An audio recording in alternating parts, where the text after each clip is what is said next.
Manhunter from Mars, his world, and the vile menagerie of villains he must confront. In 1999, screenwriter Tim McCanley's pitched a series titled Bruce Wayne that would show how the young orphan would develop into the Batman. The series would follow his quest for mental and physical perfection in order to battle crime, but it would take the entire series before he'd figure out that the best way to do that would be to dress up as a bat. The WB syndicated television network were very enthused about the idea, and it seemed wide open to develop a Batman series considering that Batman and Robin had flopped 2 years earlier, and there wasn't much traction on following up on that film franchise. However, as development on Bruce Wayne moved forward, the Warner Brothers film division suddenly got very interested in developing a film that addressed similar themes as the Bruce Wayne series and put the kibosh on Batman on television. However, Toll and Robbins Productions already had a relationship with Warner Brothers Television, and they figured if they couldn't do Batman, how about Superman? Alfred Goh and Miles Miller were brought in to develop the concept of Clark Kent's very, very slow development into Superman, and thus Smallville, the television series, was born, debuting on October 16th, 2001. I happened to catch that show during its original broadcast. I didn't make it to the end of the pilot. I think I was really keen on playing Resident Evil Code Veronica at the time, and also I thought the show just sucked. It was very WB teen soap opera-y and just stupid and kind of boring. I never did really take to Smallville, but I've watched some episodes in the time since then. In particular, my father liked to tape most broadcast television that he enjoyed watching. He didn't want to watch the commercials, so he would tape hours and hours of primetime television each night, and then he would watch it during his days. And so I'd visit with him. He'd often be watching shows like Smallville on his VHS tapes. I found it amusing enough for big-budget fan fiction cosplay, and I did appreciate that some DC heroes I liked were finally getting represented in live-action programming. But even when the Martian detective John Jones was added to the show in 2006, I never felt compelled to keep up with it. I also managed to go 7 years of doing a blog about the Martian Manhunter without really getting into his film and television appearances, mainly because I had this anal retentive tendency to want to try to get my own screen caps and do detailed story synopses, as though that stuff wasn't already getting done for shows like Justice League and Smallville. But now that the blog has morphed into a podcast, it's much easier to grab a few sound clips and talk a little bit about a TV show. In fact, I think it'll be easier than dealing with comic books, so let's go ahead and dive into John Jones's appearances on Smallville.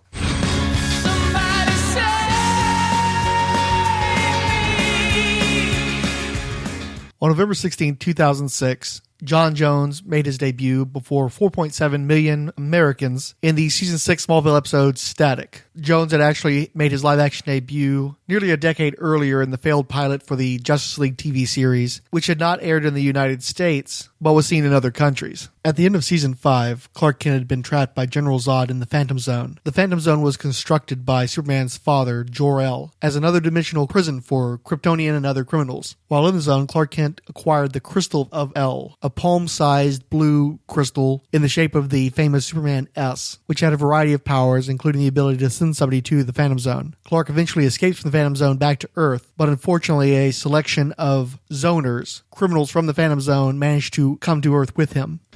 You said it was urgent.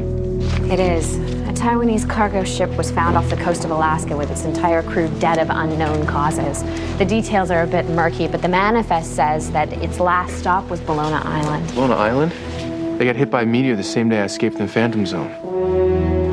Where's the ship now? It's being towed to Seattle. I have to go there. Clark, these guys aren't just meteor freaks. They're from galaxies far, far away, and more importantly, they can hurt you. You can't go unarmed. I won't.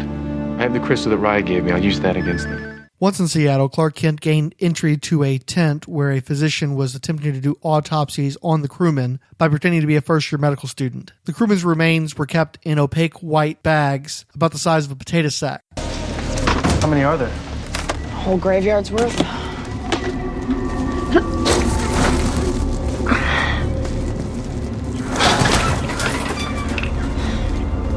How does a body end up in one of those? They have no skeletons. Although I don't know how that's anatomically possible. I mean, someone cut their bones out? More like rip them out. Clean fillet is every one of them. All these bodies are from the ship.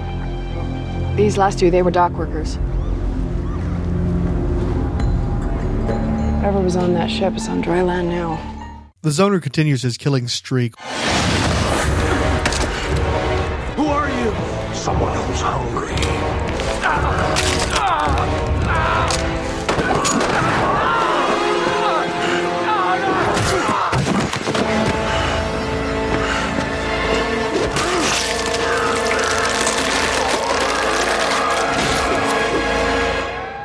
The Zoner turns out to be Dave Bautista, former wrestler turned actor who's most assuredly most famous at this point for playing Drax in Guardians of the Galaxy. Here he plays Aldar, who essentially looks like Dave Bautista, except in a raggedy black outfit with funky alien eyes and sharp teeth. We learn that Aldar feeds on the bone marrow of humans, and that's why he's stripping the skeletons out of their bodies. In one moment, we see him pull a spine out of a police officer, and another, we see him raiding bone marrow transplant materials, apparently, where some of the gristle is slapped across some boxes. It's really way more graphic than a Superman TV show ought to be. Speaking of which, Clark Kent finally catches up with Aldar on a dock, and the two engage in fisticuffs. Clark comes armed with the Crystal of El, which will typically banish any phantoms from the Phantom Zone. You stole my food!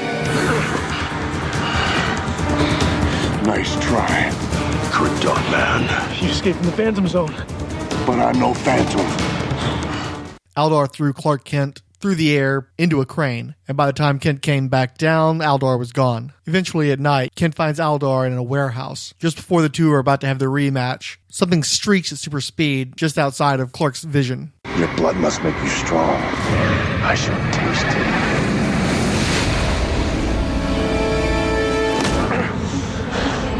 Why are you doing this? Everyone's gotta eat.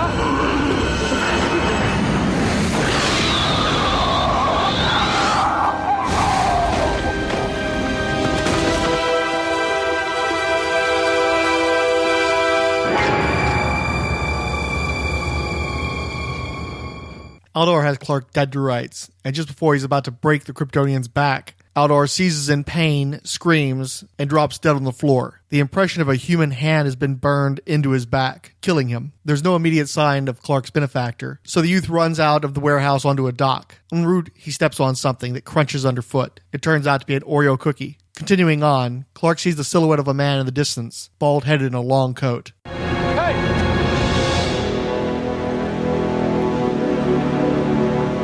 That was you, wasn't it?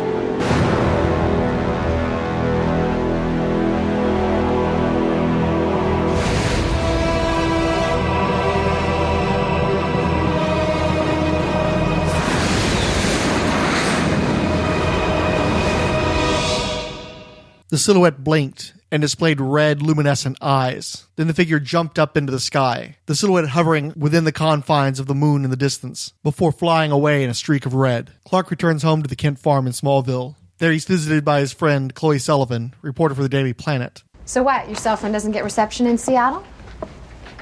It's preoccupied. That's fine, but you were up against an alien from another planet. I was worried. I'm sorry. So, the crystal was a success? No, it wasn't. Then did the Zoner just decide to pack up and leave the solar system? Someone else killed him. Someone who can do things I could only dream of. Whoa. So this someone, he's on our side, right? I'm not sure. Clark, it's me. Your most trusted friend and secret keeper? How about a few details? Believe it or not, there are some things you don't need to know.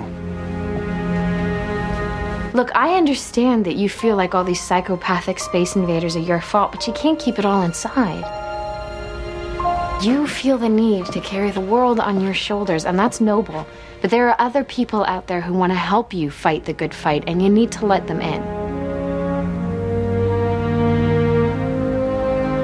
Because sometimes even heroes need to be saved.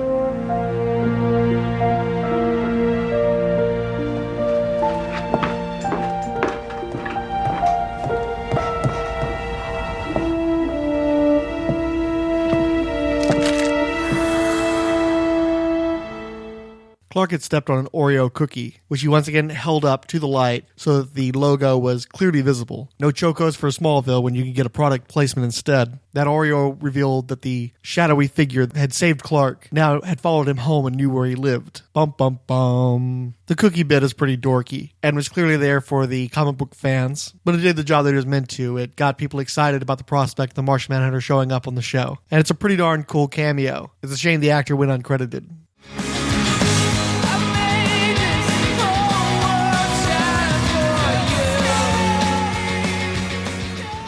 3 episodes later came one of the best shows of the series, according to its fans, Justice, which ran on January 8th, 2007. I've mostly only caught bits and pieces of Smallville episodes. I very rarely set out to watch the show. But oddly enough, this specific episode was one of the ones taped by my father on one of the weeks where I happened to visit him and watched it. I was very impressed by the increased scope of the show, the fact that they were trying to take on the entire Justice League. I wasn't aware that Smallville had that kind of ambition. And even rewatching it today, it's still fun, but it's just so cheap.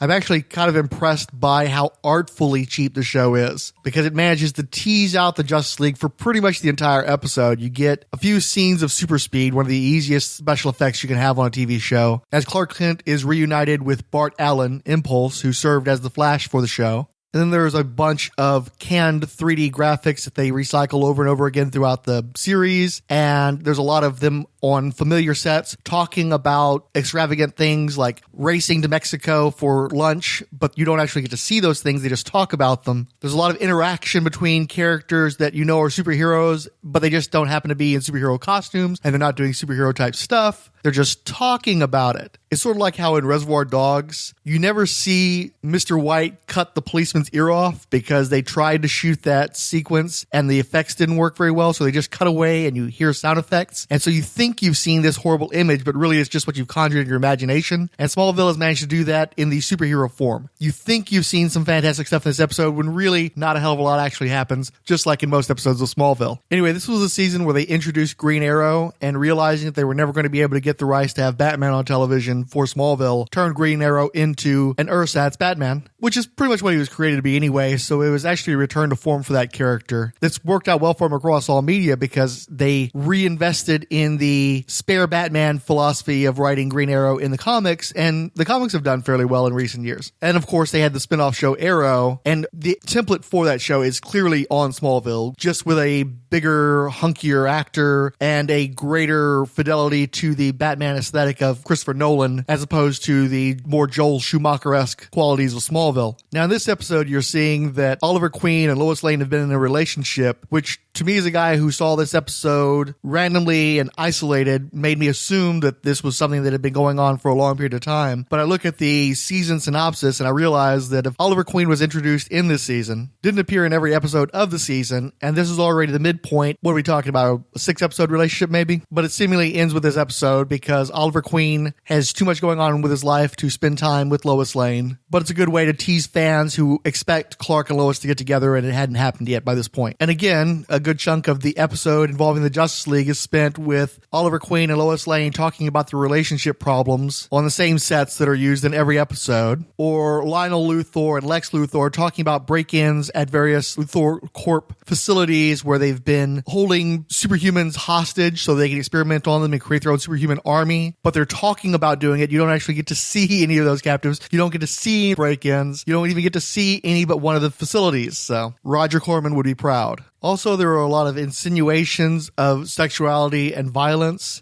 that I guess are supposed to make Smallville seem like a more grown-up show than it is. It's actually sophomoric in its handling of those situations. And to me, it feels very incongruous for a Superman, especially a Superboy, technically, show. But I guess it was edgy for teeny bopper CW audiences. So anyway, what we find out is that Green Arrow, who's been popping up throughout this season, has hired Bart Allen, Impulse, to raid and ransack these Luthor Corps facilities. Lex and Lionel assume that this is actually the Blur, who Lionel knows is Clark Kent. The Blur, of course, being the bogus way in which Smallville managed to not have Superboy be Superboy until he becomes Superman at the very end of the series, even though he's doing superhero type stuff. So they set a trap for the Blur and they catch Impulse instead. This prompts Clark to confront Green Arrow, who I believe through Chloe, as they've determined that they're all working together. And that's when Oliver Queen reveals that he also has the Smallville versions of Aquaman and Cyborg in tow as part of his team. So essentially, Green Arrow has formed the Justice League, and Superman's been completely out of the loop because he's not Superman. He's not even Superboy.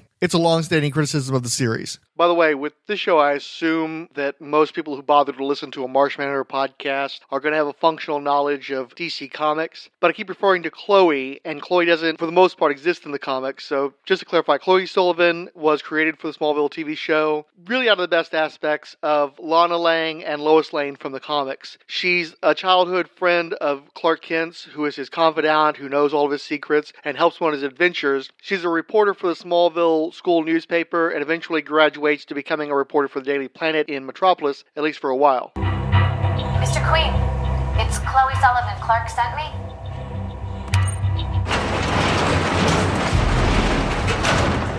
Where's Clark? He went to rescue Bart. He told you about Bart? We trust each other. Clark tells me everything. Well, almost everything. I did have to figure out about your green leather fetish on my lonesome. Don't worry, I didn't say anything to Lois, although you might want to consider... Yeah, let's just stick to the main plot there, sidekick.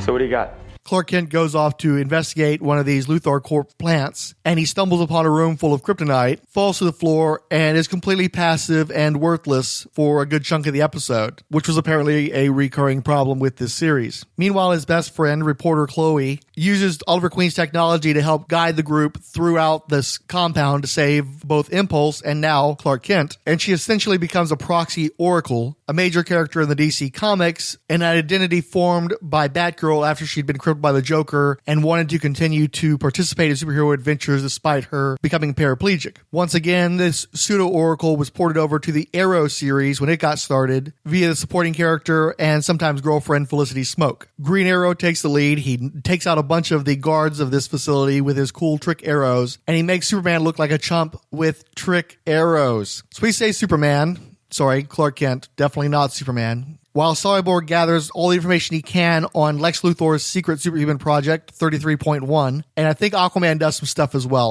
I can't tell you exactly what. I know he comes out of some water shirtless at one point, beats up a few guards. I don't know really what else he was doing. Clark Kent, aka Boy Scout, as codenamed by Green Arrow, does manage to use his super speed to save Impulse from a death trap created by Lex Luthor, but otherwise his main contribution to the story is not getting in Green Arrow's way when he decides to blow up this base. And that sets up the iconic shot of the Justice League walking away from the exploding facility with Clark Kent at the fore of a sort of bird flight triangle thingy, which again doesn't make sense because he's not the leader of the team. He's actually been this indecisive, ineffectual element and isn't even a member of the team, so why is he at the fore of it? But it made for a cool shot that they've screen capped to death. It's all over the internet.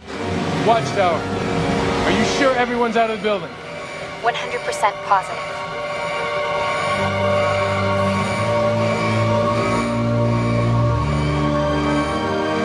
All right, let's do it.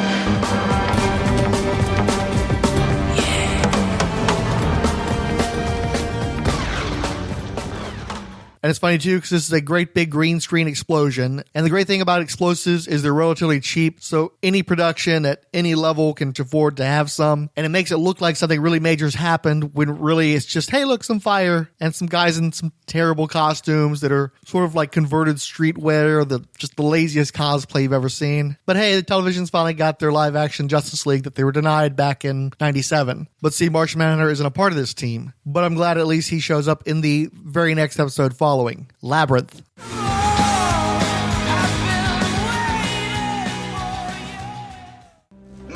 Friend Chloe's gonna be here any minute.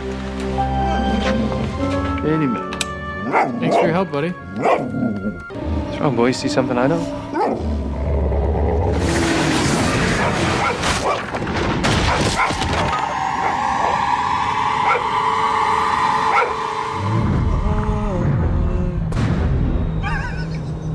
Earth super freak. Everyone, please, sit down. What's going on? Well, you said that you and your dog were in the barn when you heard something. And then you left us for a bit. How'd I get here? So, what attacked you? Was it a crypto freak again? No, I know. It was a spirit from the Phantom Zone, right, Kal-El? How do you know that name? Because you never shut up about it. Oh, great son of Jor-El. Settle down, gentlemen. Wait, back off! Take it easy, Clark. Take those deep breaths we talked about. Who are you? It's me. Dr. Hudson. Hold on, I don't want to have to hurt Why anyone. don't you just use your super speed and run away?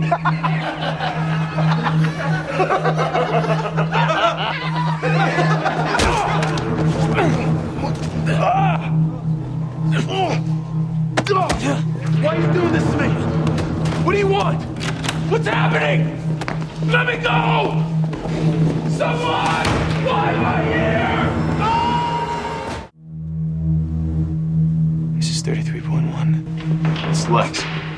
He's always wanted to get me under his microscope. I'm afraid your obsession with Lex Luthor is part of the fantasy world that you created after you experienced your psychotic break. You want me to think I'm crazy? Well, we prefer not to use pejoratives.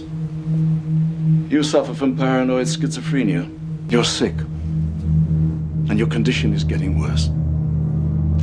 But the good news is, I have developed a new treatment that will cure you.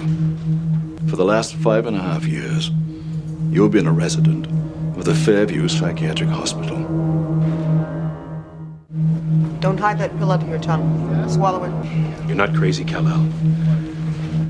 We don't have much time, so listen to me closely. I believe you're from another planet. What makes you say that? Because like you, I'm not from here. I come from Mars. You can't trust anyone. Hey! Don't even think about it.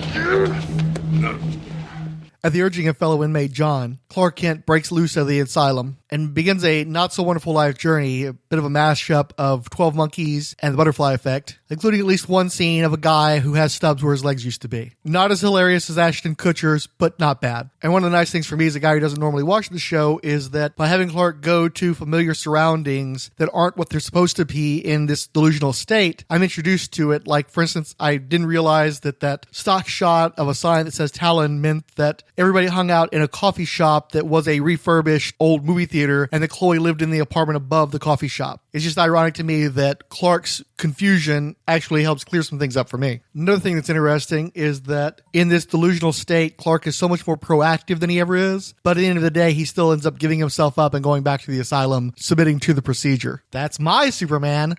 One key sequence in breaking down Clark Kent to realize that he is in fact crazy and needs to take part in the curative procedure is when he looks around the room and sees all these artifacts of his delusion of being Superman and realizing that he'd been pulling from these elements to create his internal narrative. Convince me and tell me every last back when I was in that barbershop quartet in Skokie, Illinois. Where's your head, Agent Kuyan? What we need to do is think back. I'm sure you've heard many tall tales. Bricks Marlin, this isn't right. I just want to hear every last detail. It's all there, and I'm telling it straight, I swear. Can't give in, Kal-El. You must resist. None of this is real. Leave me alone. Listen to me. When you were attacked in the barn, you were infected by a being that you released from the Phantom Zone. The Phantom Zone doesn't exist. Yes, it does. And if you were a human, that spirit would have taken you over with ease, like Zod did with Lex Luthor. But you're a lot stronger than that. You're Kryptonian.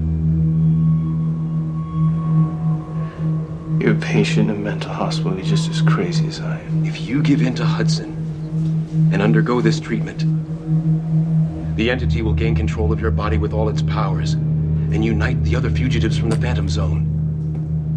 Together, they'll enslave all of mankind. If this is all in my head, then how are you here? I'm in your mind as well, trying to help. But there's only one way to purge this parasite and regain your consciousness. You have to kill Hudson. Kill Hudson? I can't kill a man. He's not a man. Hudson's a phantom. You told me not to trust anyone. Why should I trust you? You know who you are, Kal-El. Trust yourself.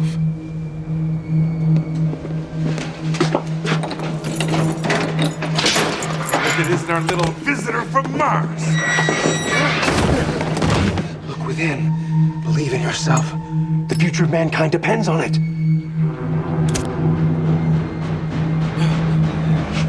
Oh. the matter there, freak, huh? Scared of a little fire? Isn't Mars the red-hot planet? Welcome home. Get him out of here. It's time, Mr. Kent.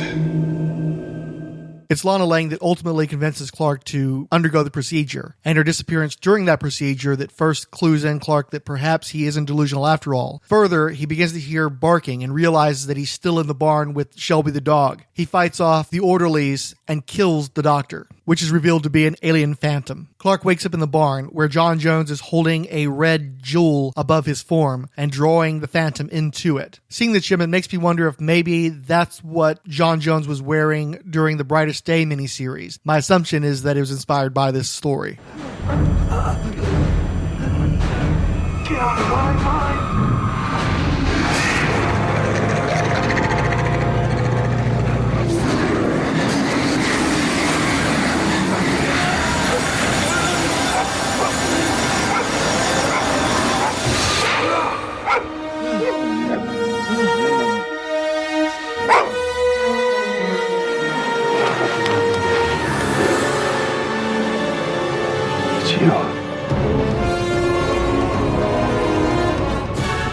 Welcome home, Kal-El.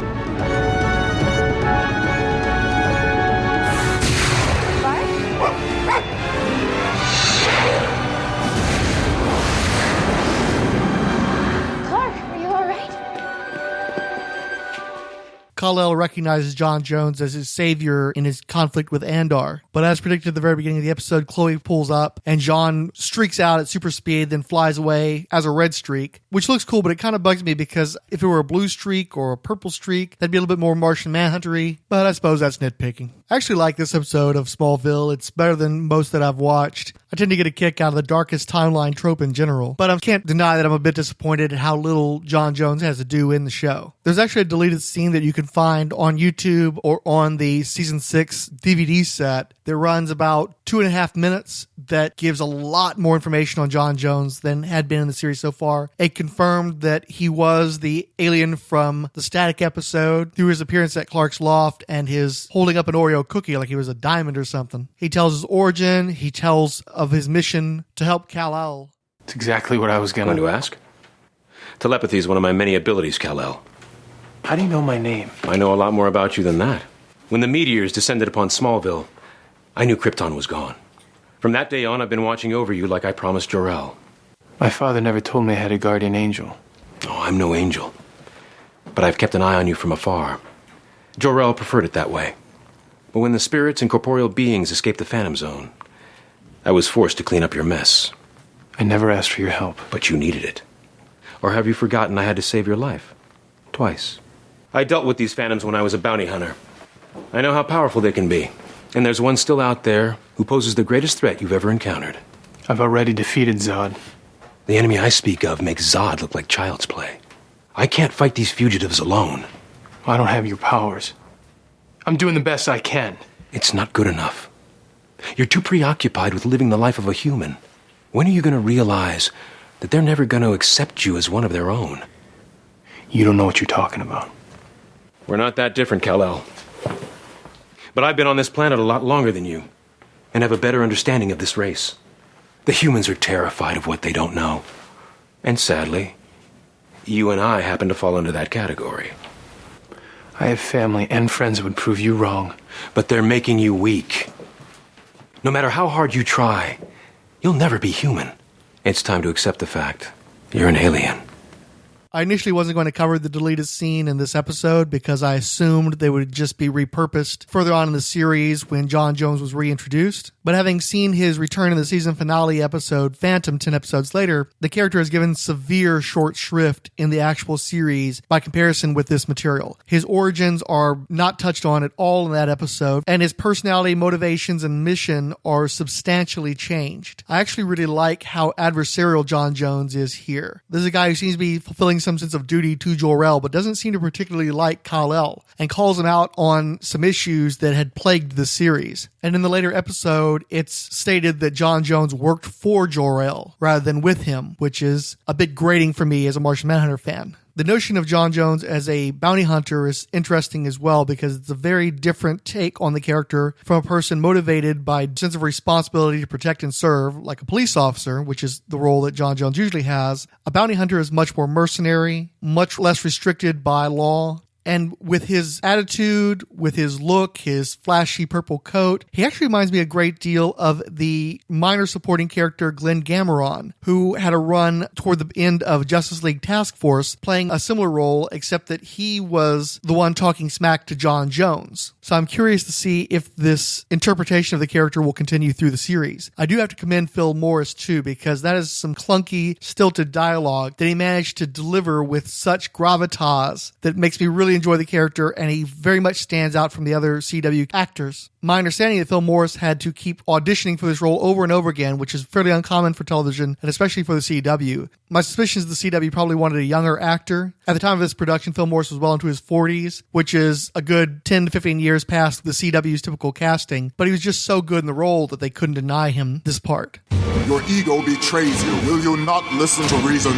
This won't end well for you. We received retweets and favorites from Ange, Charlton Hero, Danilo Santiago, Darren and Ruth Sutherland, Dr. G Nerdologist, Eternal Rage, Fantastiverse, Lynn Walker, Cord Industries, Luke Dobwalker, Martin Gray, Mentor at Mentor's Camper, Odyssey Unleashed Podcast, Randy Caldwell, Scott Bachman, Sin, and Trekker Talk, as well as retweets from DCU Movie Page, Firestorm Fan, Guano Man, Joseph Crawford, Keith G. Baker, Kyle Pettit, Longbox Graveyard, Mark Sweeney, Ryan C. at Trash Film Guru, and Siskoid, as well as favorites from Count Druncula, David Golding Artist, Ed Moore at Indie Comics Fan and Teal Productions, Eli at Ilperin, Inigo Montoya, Jacob Edwards, Mythrandir at Clones694, and Oscar Blue Devil, plus a follow Friday from Comic Reflections. The 108th Sage wrote, I'm absolutely loving Rolled Spine podcast and pretty much everything Commander Blanks has produced, and I dearly love his cohorts on the Marvel Superheroes podcast. Me too. One of which, Illegal Machine, tweeted back, Frank's the best. Randy Caldwell wrote, I'm afraid I have to agree with you as usual. Oh crap. About the Martian Manhunter covers, John looks like some kind of hybrid Batra larvae and Zorak. You're going to have to watch out for the cover to Martian Manhunter number 6 by Eric Canetta. It contains what looks to be a pretty major spoiler. It's too late to be friends, but save yourselves. And wrote, I think we won't see a merged John until the White Martian threat is done. Hoping this will happen by end of first year. But I think we just learned the split personality of John. It feels like too soon to reconstitute himself. I barely get the scope of the threat he's fighting. I can understand the frustration, but I'm entertained. I hope this will end okay. As for Phase, I was unsure if I should remind you that Phantom Girl was codenamed Phase in the Legion, Legion acronym. I worried about you, dude. Finally, Martin Gray of the Too Dangerous for a Girl blog attended Thought Balloon, the Leeds Comic Art Festival, on November 9th through 15th. He let us know that he was talking to Rob Williams, the writer of the current Martian Manhunter series, about the blog and the podcast. Said he's a top chap, and he sent us a virtual signed copy of Martian Manhunter number 1 by Rob Williams. You can check that out on the blog. Podcast listeners should feel free to leave a comment on one of our blogs, either the Umbrella Rolled Spine podcasts or the specific Idlehead of Diabolu blog. Both are available quite easily through Google searches. You can also shoot me a tweet at Commander Blanks. That's BLANX. Thank you for listening.